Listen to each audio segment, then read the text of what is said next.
Japan.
Money.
Japan.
money.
Japan.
Easy money.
Japan.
Easy money.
because I have the blues. That's why I'm all blue.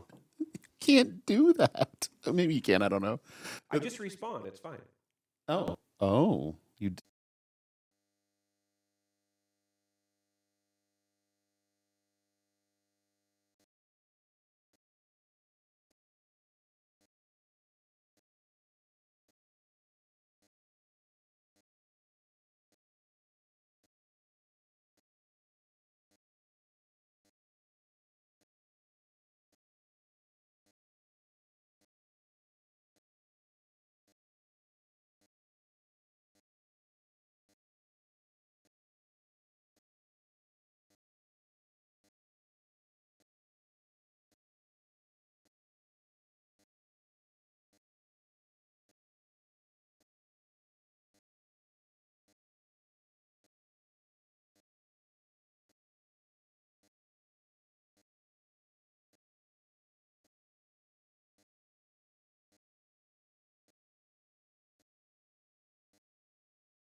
As it were. You know what has awakened in me? The realization that all of our best conversations today have been heard by just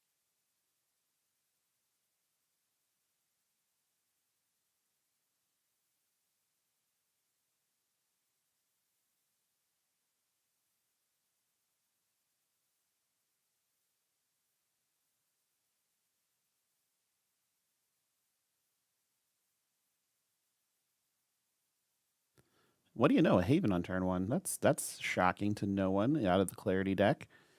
So go ahead and they're just playing a Haven and passing, and then we're going on the other side. Looks like we got a Moxie. Oh, Hello. let's go. We finally get some black up in here, and we're going to play a little Moxie with our time. This will be fun. I will get the names changed up here on stream. I don't think that that's Zach, but I could be wrong. Or the Austin on the one side, but again, I could be wrong. But yeah, this is fascinating to finally get a little bit of Moxie in our lives. We are resourcing a Haven. That seems wrong. Why are we doing that? Hey, you know what? You want to know why that happened? Because you said that it's not something that we were see one, see. play one. It's fine. Yeah, see one, play one. But you could have also played another one and another one and another one. Another one, yeah. Oh, wait a second. This is a white-black deck. Yeah, I see a Kilimanjaro. It's probably my favorite monochrome card in Alpha Clash. I absolutely adore Kilimanjaro. Oh, it's fantastic in monochrome, but I just like saying Kilimanjaro. It's like a mountain. It is a right? mountain, Yeah. but see, if you are somebody who is a video game addict like myself, there was a series of fake radio commercials when you would play Grand Theft Auto. Yes. One of them is for the men's big and tall store, Kilimanjaro. And whenever it would come on, they would do it very obnoxious, almost like a monster truck rally, right? Like Kilimanjaro. Not almost. It's and just so is. That's every time I see the card. We're hooking up a magnate and swinging over here. Like we're getting in there. And that is Weber's Binoculars, if you're not familiar. So yeah, the names have been updated. It is Steven Hostetler versus David M. So not Dagan, but still on Clarity. So that is interesting. Did you know that Dagan gives a fake name and he orders food at restaurants and he just calls it David so that people can understand that he, that's like when they call the name, they don't get it wrong. Just a little fun fact. I did not know that, but you and I earlier, I know that there were potentially a couple of audio issues, but you and I were talking about the things that we were expecting to see. One of the things that I had mentioned was more diversity compared to the first event. Yep. And right out of the gate here, we have 2 players on black, which was a color we didn't see on broadcast a single time at all that last time. So turns out players have found the time to experiment, and I do love this. And I love this opener that we see from Steven, where again you've got the Weber's Binoculars. That's a card that I think is incredibly powerful. It's almost a reason to play black, if not at least splash it. And that might be what we're seeing, is this still could be like a green mid-range aggressive front. The black cards we've seen so far are Weber's Binoculars and then the Moxie, which does replace itself. So we'll have to keep an eye out on that. Looks like we're taking a trip over here. Putting in that looks like a well, what do we got? Is that a what's that Clash ground? I can't see it for sure. But looks like it's a Grant Park. Yeah, that should That's be Grant Grant Park, Yep. the Chicago location. Yep. So we're gonna go ahead and search up a Lin here and start the beat train. Now all of these cards are gonna start having a little bit of extra toughness, a little bit of extra defense in their lives. Grant Park being, we saw it last time that we were out, one of the best ways to counter the Torque Boom package. So we'll probably be seeing quite a bit of Grant Park today out of these decks that can support it. We're just gonna get in there and get busy with this Haven. Looks like it's a free and easy chip in. And looks like we're going to send Haven Part 2, Electric Boogaloo, straight at the hero again. We'll see what happens here. Looks like we're just going to probably... Oh, we're going to go ahead and Clash Buff and draw ourselves a card. We're going to get this off the board. Very interesting that they opted to do it here. I guess that means they really wanted to get rid of that particular Haven. Mm-hmm. Well, it still doesn't kill it due to the Grant Park, right? And that's... Or because Grant Park is going to give... Yeah, I mean, it shouldn't kill it. Now that you mention it, it shouldn't kill it because of that. But even still, like, if you're going to use the Clash Buff, I don't know why you wouldn't have used on it the first on the attack and first not just lost to all kind the of life. nullify the turn. So perhaps just one of those like sequencing errors or missed opportunities. Sometimes when you make a play mistake in card games, you just have to have the memory of a quarterback. You forget it, and then you just do the next right thing. Yeah, So just move on. entirely possible. Could also be strategic. We don't know. Yeah, maybe they just wanted to be at 27. Perhaps Steven is celebrating a birthday today. He turned 27 and wanted to hit that specifically. I don't know. Like that's it's not my business really. We're gonna go ahead and start up here. Okay, get some Moxie in our lives. Draw a card, and we got these binoculars, so we can go ahead and serve in if we want to. And we would lose our Moxie, but the binoculars is such a strong card for searching through your deck and finding basically your next pieces to keep the ball rolling, that I wouldn't be surprised if they took that attempt, but it looks like instead we're just going to go ahead and play a Magnate again. So this Magnate is going to be a 2/2 fly, breakthrough with flight. So quite a good card to have going for you right now. All right, a little bit interesting. This deck is odd. I don't know. Like, I'm having a really I'm really. I also love serving with your contender here. Just like, let's go ahead and do it. So we're gonna drop to 29 to 26, I believe. So it's still really early, and we got David resolving Clarity's ability because why not? And go ahead and take a draw here. Looks like we're going to get to that 5 resources to play that Lin. Yep, we are right there. And this Lin is actually a bit problematic. And It's huge. Yeah, it's real big. We're going to go ahead and, it's like, all right, well, Lin's coming, and we're going to just chump this because taking that Lin to the face is unpleasant at best right now. So that card's going to actually probably do some damage unless Steven can find a way to get it off board. Maybe find a Moxie's Power Armor and get in there with that. I wonder. We have Steven's list here. We have Moxie's Sidearm and binoculars. We don't. Looks like we don't have Power Armor in here, which is odd. No, it's just the splashes. It looks like. Yep. And then in the other one, we have. I don't think there's any in the black white list. We do have. I also don't see any power armors there either. No. So the one interesting thing that does jump out to me specifically from Steven's list is I was trying to figure out what do you do to swing things in your favor? Because you're a bit behind right now in terms of board presence. The health part doesn't really matter. It's really just how do you regain some momentum on the board because your opponent has more units, but also bigger units. And I only see 3 Coggins in Steven's list. So that normally would be what I would signal like, okay, you need to find yourself a Coggin, maybe even things up. As I'm looking at this, both of these players seem to be playing black solely because of the potential power of Kilimanjaro. Both players are running the The complement, full set. the full set of Kilimanjaros, and with none of the other kind of marquee big top end black payoff cards, it feels like that's the reason that they opted to go with this color. Yeah, it really does. They're both also playing a full set of Moxie preparing for battle. So we do have, because of the card advantage that comes in, it replaces itself when it comes into play. So it's basically another Haven for the deck in a lot of ways. And it really looks like the game plan out of Steven here is to flood the board a bit and then use a New York City in a lot of matchups to kind of turn the corner to prepare, present a 1 or 2 turn clock. So we're going to go ahead and get a Sonoro on board here. Again, with Magnet as your contender, Sonoro is a great play as a 2/2. So that makes things a little bit awkward for these Havens trying to get in.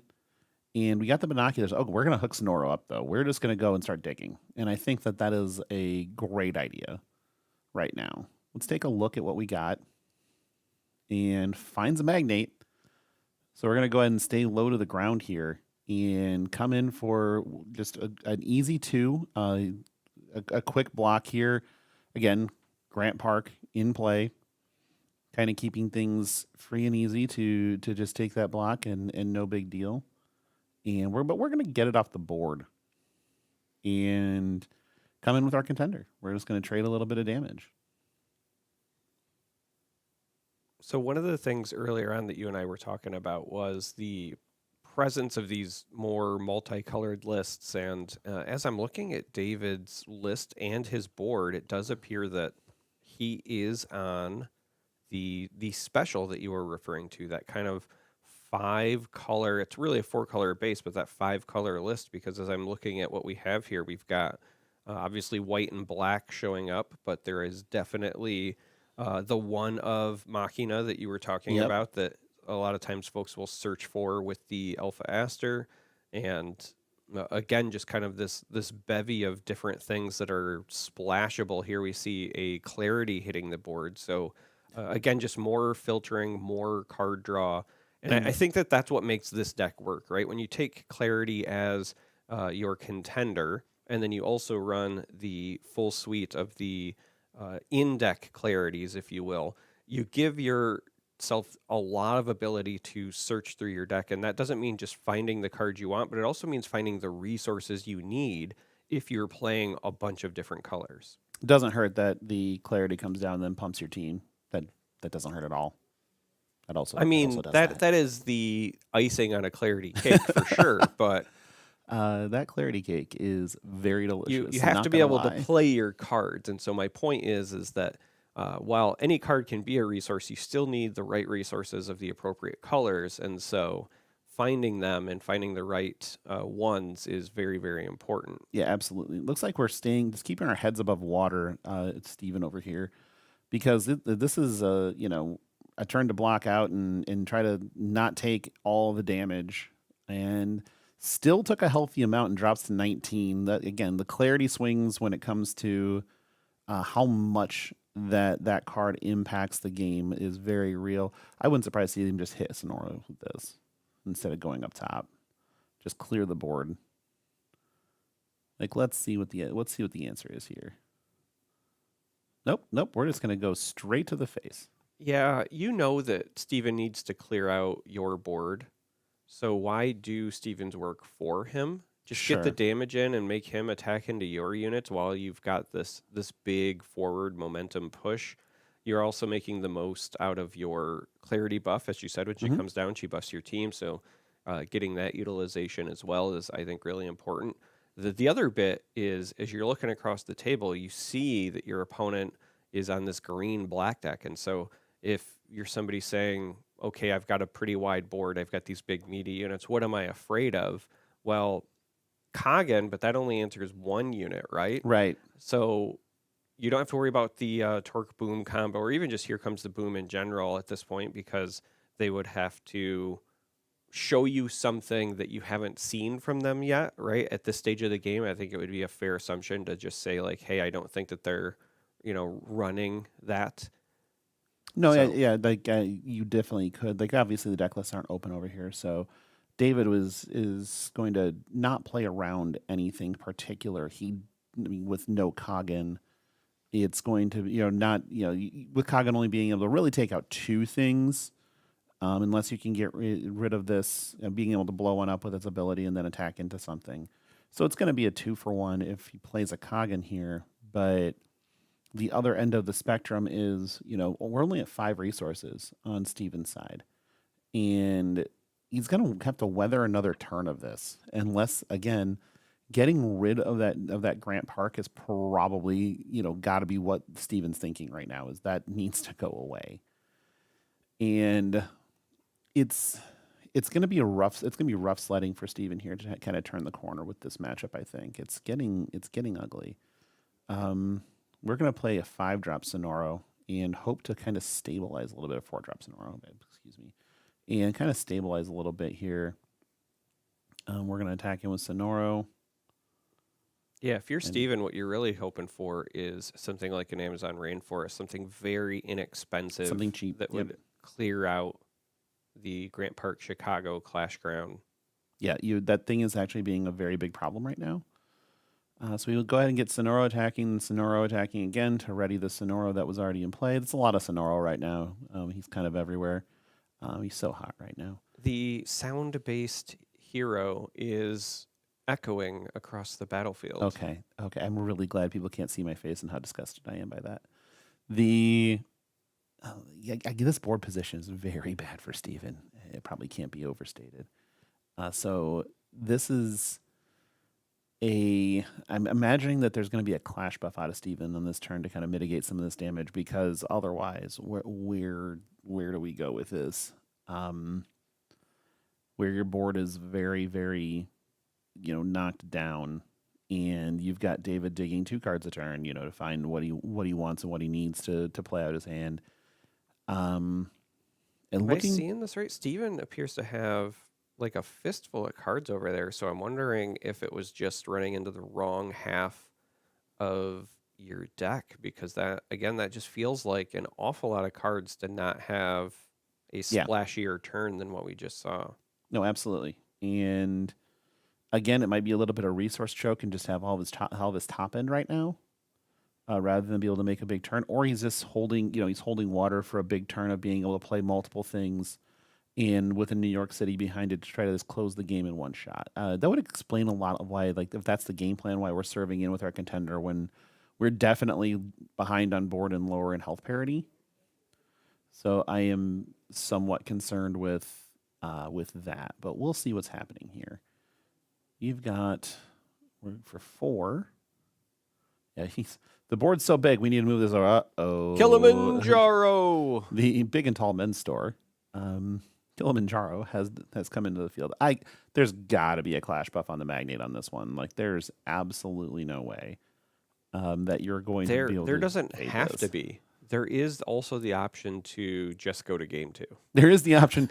Correct. There is the option to go to game 2. Yep. We're just gonna say, okay, well, I've got this, and this. Oh, yep. There's the option. Yeah, we took the option. Yeah, we just decided. Yeah, that's a good option. Let's go to game 2.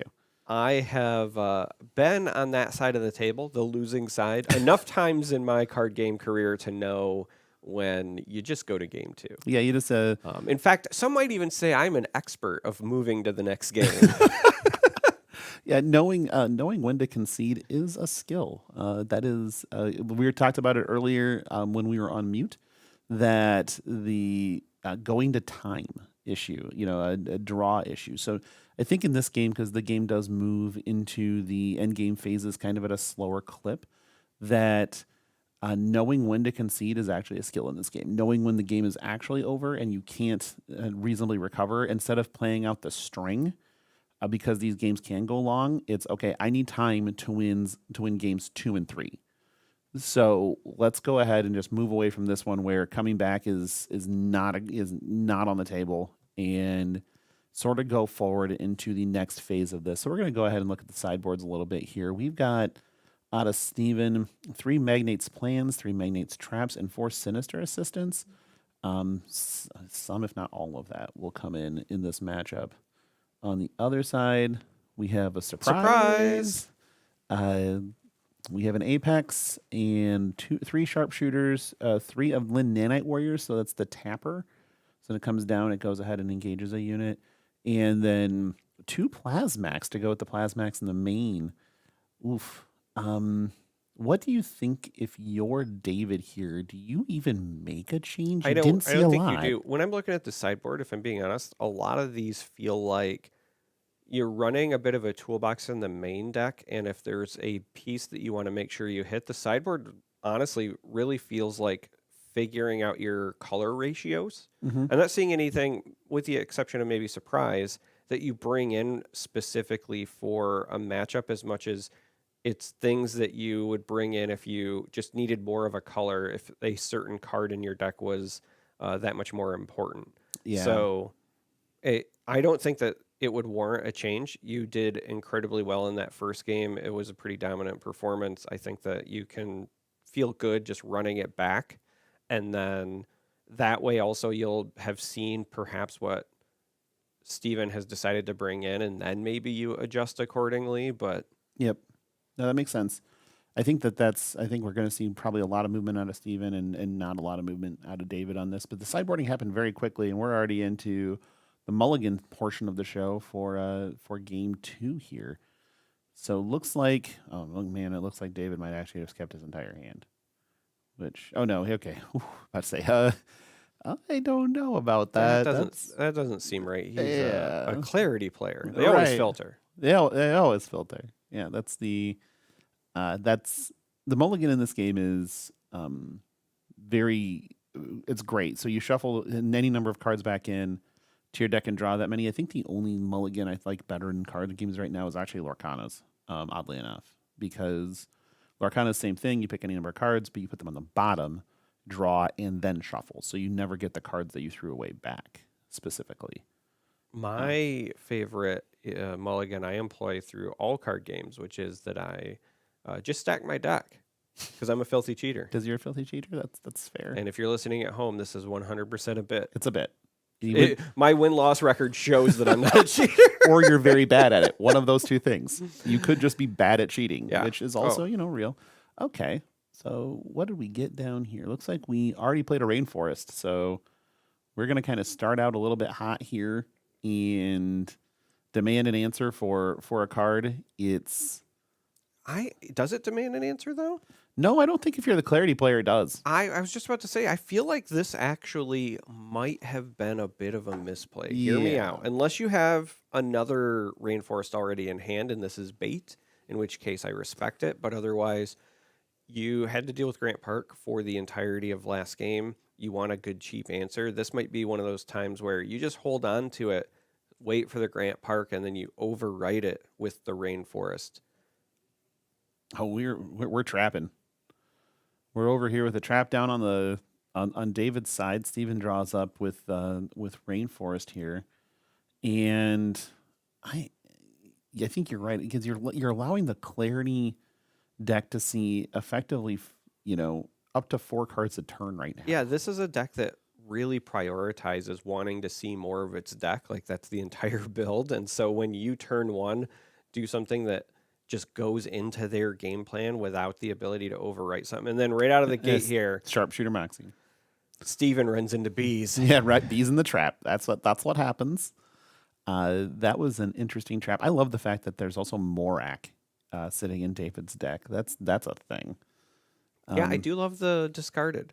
You're big into the discarded. So Yeah. we're gonna clarity, and do we want either of these? Looks like we want both. We want one of these, so we're gonna draw them both and discard one, or we want both of these, and there's something in my hand I want less. Again, we're giving clarity a 5-color, which is effectively a 5-color clarity deck, the ability to just filter, find what they need, and start the process. And we're just gonna be content to play, play a Haven, see one, play one,